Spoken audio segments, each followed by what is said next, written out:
The stars had always seemed peaceful to Commander Lisa Grant. She stood on the bridge of her ship, the horizon's edge, watching the endless darkness stretch out before her. For 20 years, she had sailed these cosmic waters, exploring distant worlds and making friends with alien species that her ancestors could never have imagined. The galaxy was a beautiful place, full of wonders that took her breath away. Every single day. Her ship was small compared to the massive vessels of the elder species. Just a simple exploration craft with 42 crew members who had become her family over the years. They mapped new star systems, studied strange phenomena, and served as ambassadors of goodwill for humanity. It was a good life. A peaceful life. Danny Vance sat at his communication station, his fingers moving lazily across the controls as he monitored the standard channels. He was young, barely 30 years old, with bright eyes and an easy smile that made everyone like him instantly. He had joined the crew 3 years ago, and Lisa had grown fond of him like a younger brother. "Quiet day," Danny said, stretching his arms above his head. "Nothing but routine traffic and a few cargo manifests." Lisa nodded, sipping the coffee that had gone cold in her hand. Quiet is good. Quiet means nobody is in trouble. The Galactic Accord had maintained peace for over 100,000 years. 12 elder species, each one ancient beyond human understanding, had created a system where war was almost unknown. Disputes were settled through negotiation. Resources were shared fairly. Civilizations grew and prospered without the need for weapons or armies. Humanity had joined this paradise. 300 years ago, when their first ships had stumbled into Accord space, the elder species had welcomed them with open arms, impressed by their curiosity and their willingness to learn. Humans had proven themselves to be excellent neighbors. They were helpful, friendly, always eager to contribute to the greater good. What the elder species did not know, what humanity had carefully hidden, was the truth of their past. The wars that had nearly destroyed their homeworld, the weapons they had created to kill each other, the darkness that lived in their hearts, held back only by their own choice. Lisa sometimes wondered if the elder species still accept them if they knew the full story. But that was a question for philosophers and politicians. Her job was to explore, to discover, to represent the best of what humanity could be. The alarm that shattered the quiet was unlike anything she had ever heard. It was a sound that existed only in training simulations, sound that most people believed they would never hear in their lifetimes. Danny's face went pale as he stared at his console. "Commander," he said, his voice barely above a whisper, "we're receiving a priority transmission from Accord Central. It's tagged with a black seal." Lisa felt her blood turn to ice. Black seal transmissions were reserved for the most extreme emergencies. In 300 years of human membership in the Accord, not a single black seal message had ever been sent. "Put it through," she ordered, her voice steady, despite the fear growing in her chest. The face that appeared on the main screen was Ambassador Telek of the Vorn, an elder species known for their wisdom and calm demeanor. But there was no calm in Telek's eyes today. There was only terror. "To all members of the Galactic Accord," Telek said, his translator rendering his words in a flat, mechanical tone that somehow made them more frightening. "A species from beyond the charted regions has begun an invasion of our territory. They call themselves the Kethvari. In the past 30 days, they have completely destroyed 3 of our member civilizations. The Melody are gone. The Harvest Collective is gone. The Children of the Amber Star are gone. Billions of lives erased from existence." Lisa heard gasps from her crew members. The Melodia had been their friends. Just last year, she had attended a festival on their homeworld, dancing to music that seemed to speak directly to her soul. Now they were gone. "All of them," Telek continued, his voice breaking with emotion. "Our combined fleets have engaged the enemy 17 times. We have lost every battle. The Kethvari possess weapons we cannot understand and tactics we cannot counter. At our current rate of loss, the Accord will cease to exist within 2 years." The bridge was silent. Lisa could hear her own heartbeat pounding in her ears. "The Council of Elders has convened an emergency session," Telek said. "We have reviewed all options available to us. We have studied the sealed histories of every member species. Looking for anything that might help us survive this threat, And Lisa saw something in his eyes that she had never seen before in any elder species. It was hope, mixed with something that might have been fear. 300 years ago, when humanity joined the Accord, they submitted their complete historical records as required by our laws. We read those records. We thought we understood what they meant. We believed that humanity had evolved beyond their violent past, that they had become truly peaceful. Lisa's hands gripped the armrests of her command chair so tightly that her knuckles turned white. She knew what was coming. "We now understand that we were wrong," Telek said. "Humanity did not evolve beyond violence. They chose to set it aside. They buried their weapons, their tactics, their warrior instincts, but they never destroyed them. They kept everything, waiting for a day they hoped would never come." The ambassador took a deep breath. "By unanimous vote of the Council of Elders, we are invoking Protocol 7 of the Human Admission Treaty. Authorization is hereby granted for end option protocols." Lisa closed her eyes. She had heard stories about Protocol 7 from her grandmother, who had heard them from her grandmother. It was supposed to be a myth, a legend, a story told to children to remind them of what they had once been. Telek spoke the final words of the transmission, words that would change the galaxy forever. "Release the humanity." The screen went dark. Lisa sat in silence for a long moment, feeling the weight of history pressing down on her shoulders. Around her, crew members exchanged confused glances. Most of them were too young to understand what they had just heard. Danny was the first to speak. "Commander, what does that mean? Release the humanity?" Lisa stood slowly, feeling older than she had ever felt before. She looked at her crew, at these good people who had spent their lives in peace, and she felt a deep sadness for what they were about to learn. "It means," she said quietly, "that the galaxy is about to discover who we really are. It means that 300 years of pretending is over. It means that humanity is going to war." She walked to the observation window and stared out at the stars. Somewhere out there, an enemy was coming. An enemy that had destroyed civilizations without mercy. An enemy that thought it was unstoppable. They had no idea what they had awakened. Lisa Grant had spent her whole life being peaceful, being kind, being the best of what humanity could be. But deep inside her, in a place she rarely acknowledged, there was something else. Something ancient. Something dangerous. The giant was waking up. And Lisa could feel it stirring in her own blood. Admiral Kevin Cole had not slept in 3 days. He sat in the war room aboard Unity Station, surrounded by holographic displays that showed the slow death of everything he had sworn to protect. Red markers indicated enemy positions. Gray markers showed where civilizations used to exist before the Kethvari arrived. There were far too many gray markers. General Maria Santos stood beside him. Her arms crossed over her chest as she studied the tactical information. She was a small woman with sharp eyes and gray hair pulled back in a tight bun. In public, she ran the Human Peacekeeping Corps, a friendly organization that helped settle disputes and provided disaster relief. In private, she commanded forces that officially did not exist. Director Paul Kim occupied the third chair at the table. He was responsible for strategic operations, which most people believed was a boring department that handled logistics and supply chains. The truth was far more interesting. "The Council has authorized end option," Kevin said, breaking the silence that had stretched for several minutes. "They actually did it."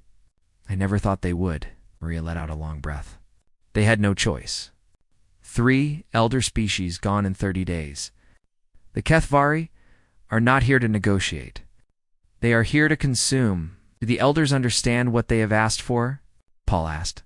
His voice was calm, almost amused. "They have read our histories, yes? But reading about human warfare and experiencing it are very different things." Kevin nodded slowly.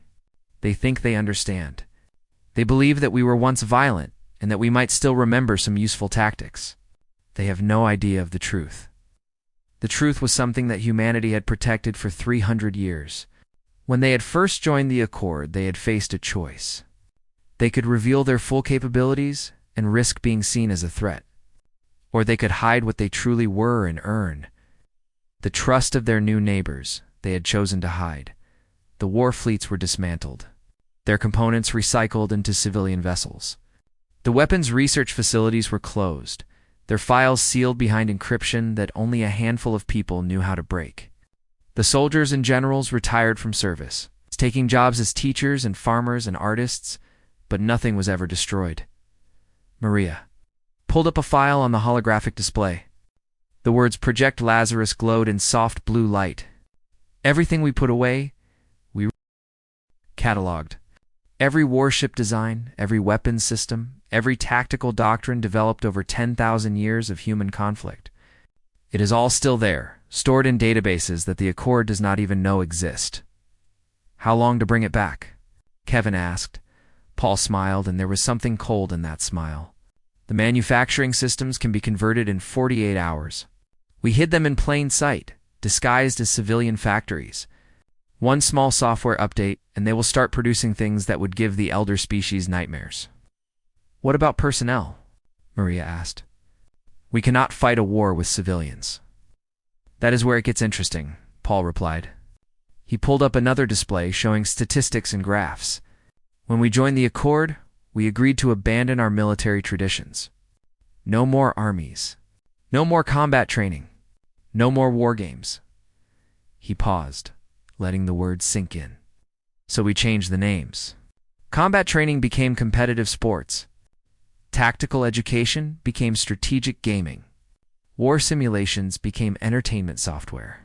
For 300 years, every human child has been learning how to fight without ever knowing that is what they were doing. Kevin stared at the data.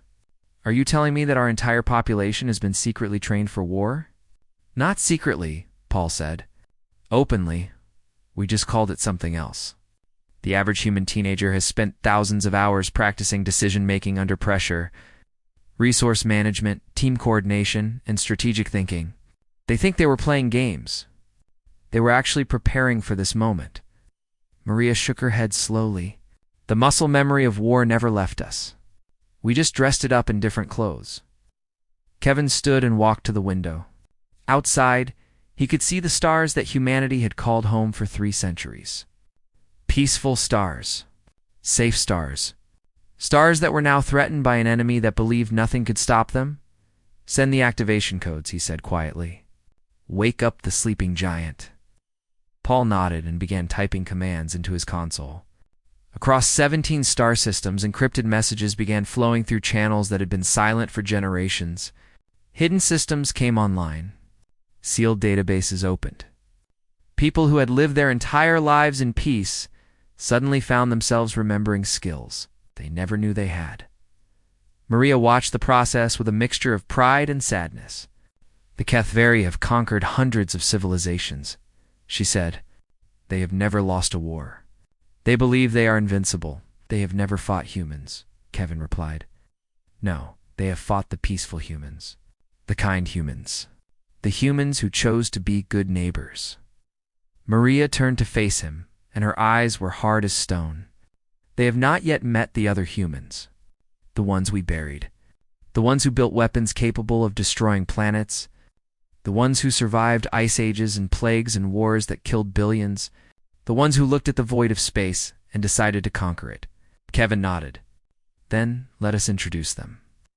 On the display, the status indicators began changing. Factories that had produced civilian goods for centuries suddenly shifted their production lines.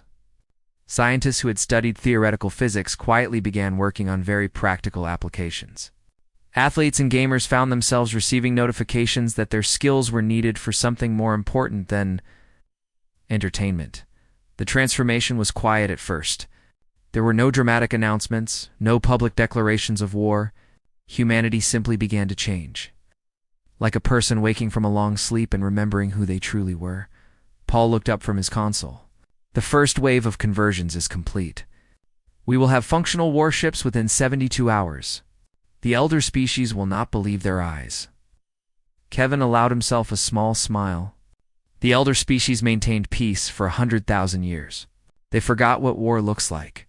They forgot that some species are not peaceful by nature. They forgot that the universe can be cruel and unforgiving. He turned back to the window, watching the stars. We never forgot. We just chose to be better. We chose peace and kindness and cooperation. We chose to raise our children in a galaxy without war. But choosing to be peaceful is not the same as being unable to fight.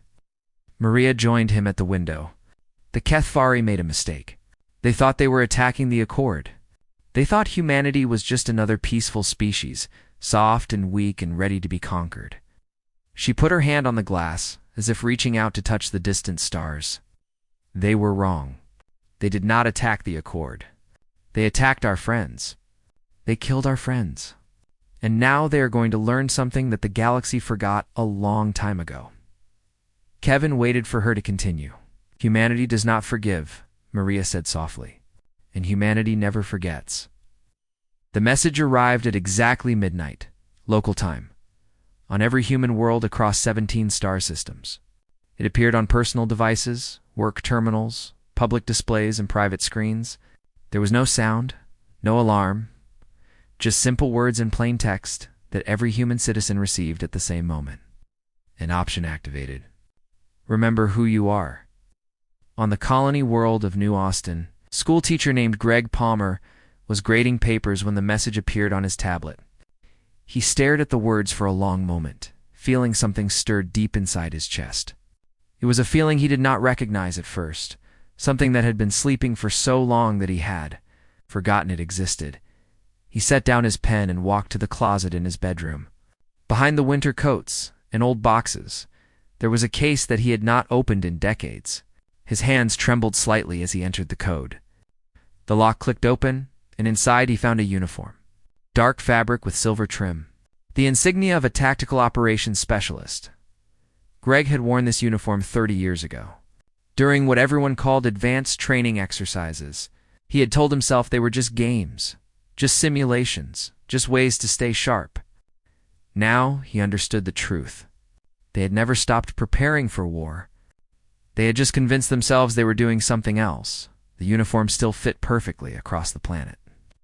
Similar scenes played out in millions of homes. People opened cases they had forgotten about. They found equipment that had been disguised as sports gear or hobby supplies. They remembered skills that had been hidden inside games and competitions. On the mining station series Gamma, Shift Supervisor Linda Torres was in the middle of a routine briefing when her personal device buzzed. She read the message and stopped speaking. Her coworkers watched in confusion as her expression changed, as something ancient and cold settled into her eyes. Linda. One of them asked, "Are you okay?" She looked up slowly. "I need to report to the flight deck. My designation has been activated." "Your what?" Linda did not answer. She was already walking toward the door, her movement suddenly more precise, more controlled. 20 years ago, she had been a pilot in simulation programs that were supposedly just entertainment. She had logged thousands of hours in combat scenarios. Always believing they were just games, her body remembered every hour. In research labs across human space, scientists received different messages. Their files contained detailed specifications for weapon systems that had been labeled theoretical for public records. They were anything but theoretical. Decades of quiet research had continued in the background, always ready for the day when it might be needed. Dr. Carol Webb had spent her career studying energy physics for civilian applications. At least that was what her official biography said. The truth was that every discovery she made had two applications, one for peace and one for war. She had always known this, deep down, but she had never allowed herself to think about it directly. Now she thought about it. Now she remembered the weapons designs she had accidentally created while working on power systems. Now she understood why her research had always received such generous funding. She picked up her tablet and began reviewing the sealed files. Within hours, her laboratory would be producing things that the HFY could not imagine. The elder species of the Accord watched these changes with growing confusion. Ambassador Telek of the Vorn had requested permission to observe the human mobilization, and what he saw disturbed him deeply. He had expected something dramatic.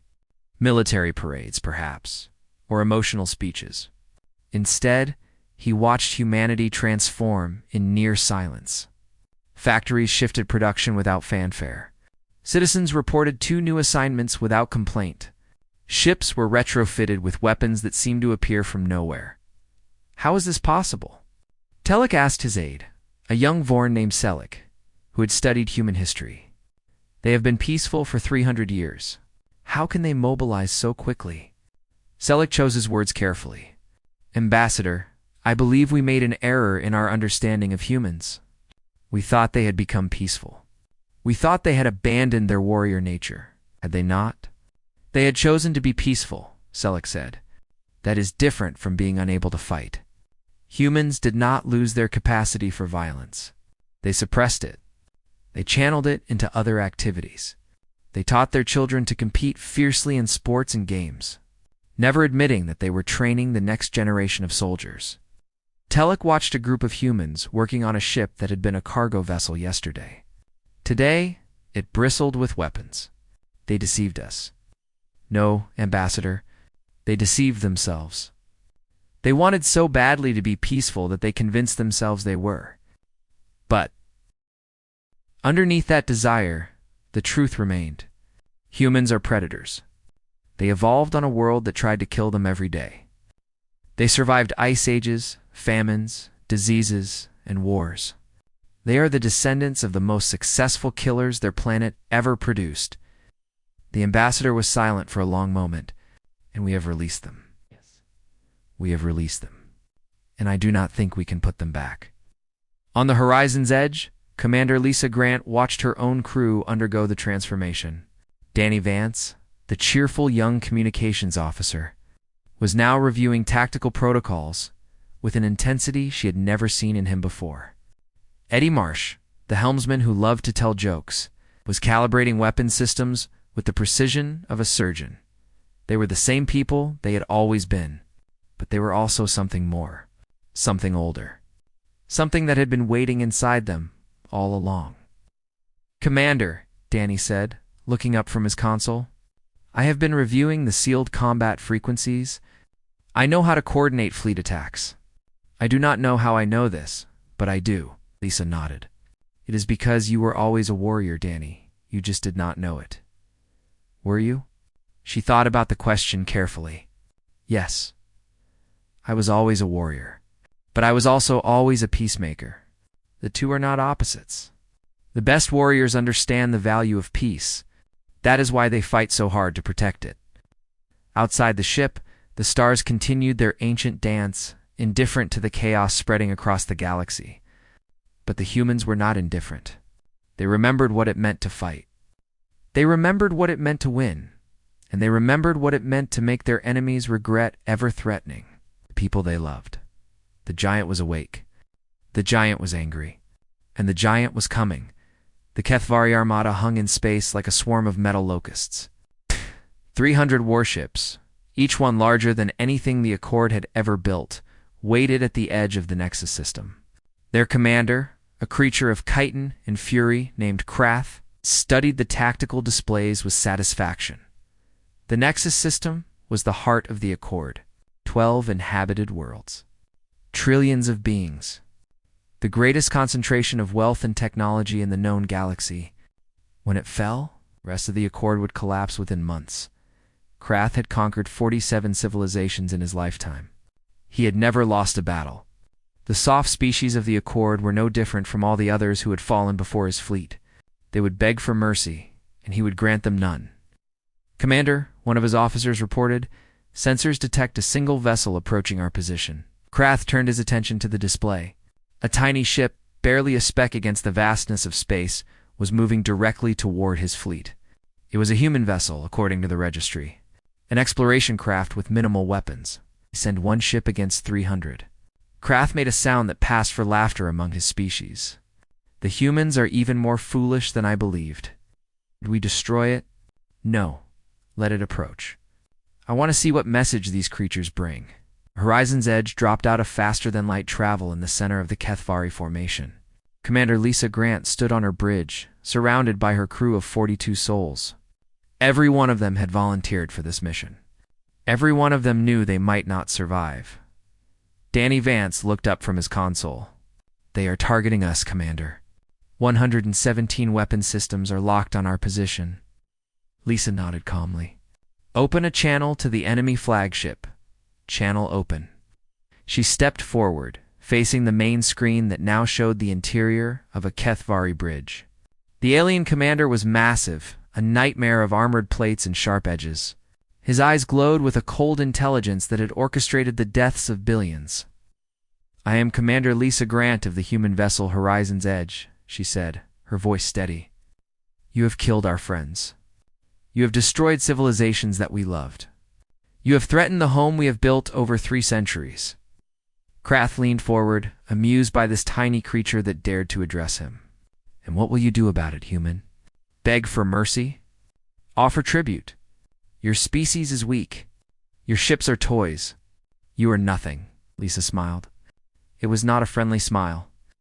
I am here to deliver a message. The Galactic Accord has authorized end option protocols. Humanity has been released from its restrictions.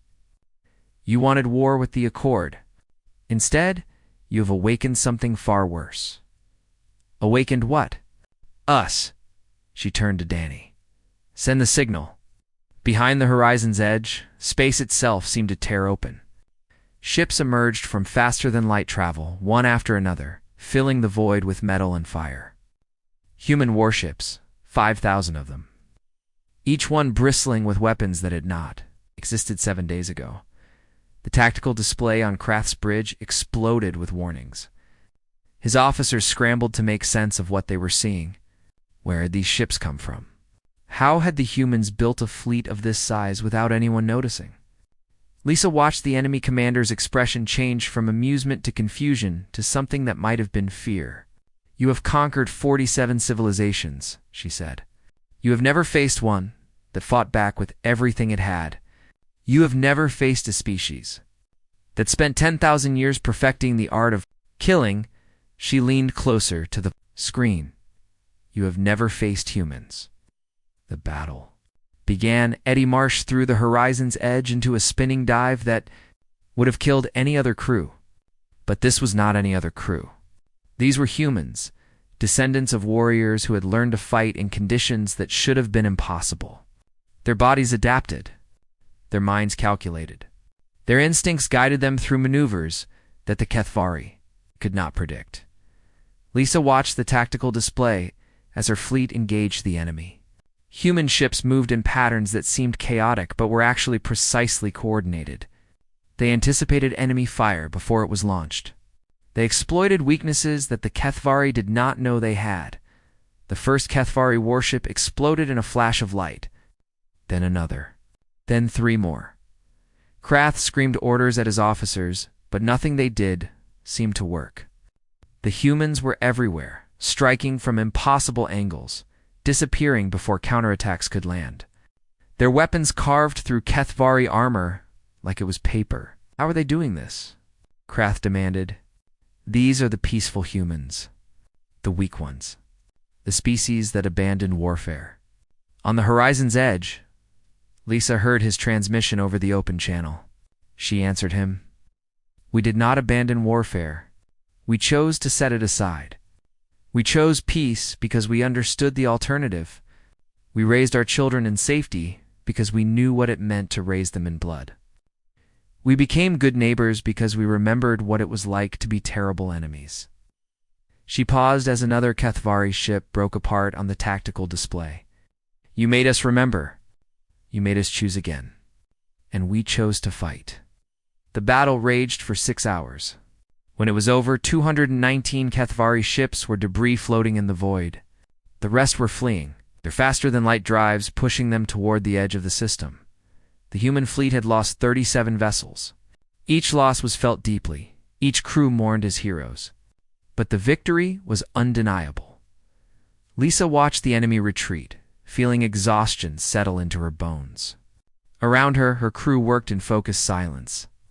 Professionals who had discovered abilities they never knew they possessed. Danny looked up from his console. Admiral Cole is on the command channel, Commander. He wants to speak with you. Lisa activated the connection. Kevin Cole's face appeared on her screen, tired but triumphant. Commander Grant, outstanding work. You have just won the first human military victory in 300 years. It's the first of many, Admiral. The Kethvari will not stop because of one defeat. No, they will not. Which is why we need you too. Lead the counteroffensive.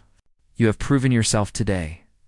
The fleet needs commanders who understand what we are capable of. Lisa thought about the peaceful life she had lived before this day. The exploration missions, the diplomatic visits, the quiet satisfaction of helping rather than hurting. That life was over now. The galaxy had changed, and humanity had changed with it. I will do what is necessary, she said. Whatever it takes to protect our home. Kevin nodded. That is all any of us can do. Welcome back to the war, Commander. Humanity is counting on you. The channel closed. Lisa turned to face her crew, these people who had followed her into impossible danger and emerged victorious. Get some rest, she ordered. Tomorrow, we take the fight to them. The giant was awake. The giant had won its first battle, and the giant was just getting started. 3 years had passed since the day humanity was released. 3 years of battles, of victories, of losses that cut deep into the hearts of everyone who survived. The war had spread across 1,000 star systems, touching worlds that had known peace for centuries. Admiral Kevin Cole sat at a table in a neutral station, waiting for the enemy delegation to arrive. His uniform bore marks of rank that had not existed when this war began. His face showed lines of exhaustion that would never fully fade. He had sent good people to die in the name of survival, and that weight would stay with him forever. The door opened, and the Kethvari commander entered. Krath, the same creature who had dismissed humanity as weak and foolish 3 years ago, walked slowly to the opposite side of the table. His armor was scarred from battles he had barely survived. His eyes had lost their arrogant glow. Behind him came other Kethvari leaders, the remnants of a military that had once seemed invincible. Their invasion force was shattered. Their homeworlds were surrounded by human fleets. Their population faced extinction if the war continued. They had come to ask for peace. Krath sat down heavily, his massive form making the chair creak under his weight. He stared at Kevin for a long moment before speaking. How? The word came out harsh, bitter, confused. How did you hide what you are for so long? We studied your species. We read your records. We saw peaceful explorers, friendly diplomats, gentle neighbors. We saw no threat. Kevin considered the question carefully. He thought about Lisa Grant, now an admiral herself, commanding the fleet that held the Kethvari homeworld at gunpoint. He thought about Danny Vance, who had become one of the most brilliant tactical minds humanity had ever produced. He thought about all the ordinary people who had discovered extraordinary abilities within themselves. We did not hide what we are, Kevin said finally. We became something different. For 300 years, we chose peace. We raised our children in peace. We built our entire society around the idea that cooperation was better than conflict. That was not a deception. That was who we genuinely wanted to be. But you were capable of this. Krath gestured vaguely at everything around them. At the war that had destroyed his civilization's power, you had this violence inside you the whole time. Yes, we did. And we will always have it inside us. That is the truth about humans that you never understood. We are not peaceful by nature. We chose peace because we understood the alternative. We experienced it. Our history is written in blood. We knew what we were capable of, and we decided to be better. Krath made a sound of frustration. Then why? Why did you destroy us? If you love peace so much, why did you become monsters? Kevin's eyes hardened. You killed our friends, the Melody, the Harvest Collective, the children of the Amber Star, billions of lives. Erased because you believed no one could stop you. You threatened our home, our families, everything we had built. He leaned forward. You became monsters because you left us no choice. You attacked everything we loved, and we responded in the only way we could. We protected our own. That is what humans do. That is what we have always done. The peace treaty was signed within the hour.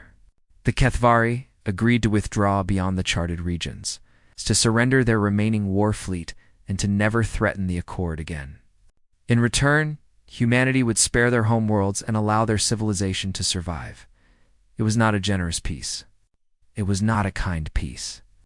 But it was peace, and that was enough. 6 months later, Commander Lisa Grant stood in front of a small house on New Austin, watching the sun set over fields of golden wheat. She had retired from active duty, her service to humanity complete. The war was over. The galaxy was safe. Life could begin again. Children played in the distance, their laughter carrying across the quiet evening air. They would grow up in a world without war, just as she had. They would learn peace and kindness and cooperation. They would become the best of what humanity could be. But they would also learn the truth. They would know what their ancestors had done when everything they loved was threatened. They would understand that peace was a choice, not a weakness, and that choosing peace required the strength to fight when necessary.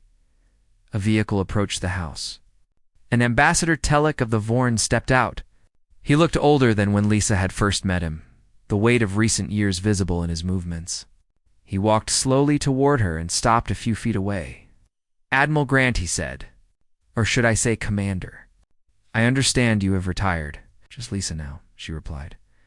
"I am done with titles." Telek nodded. "I came to offer you something. The Council of Elders has voted to admit humanity to our ranks.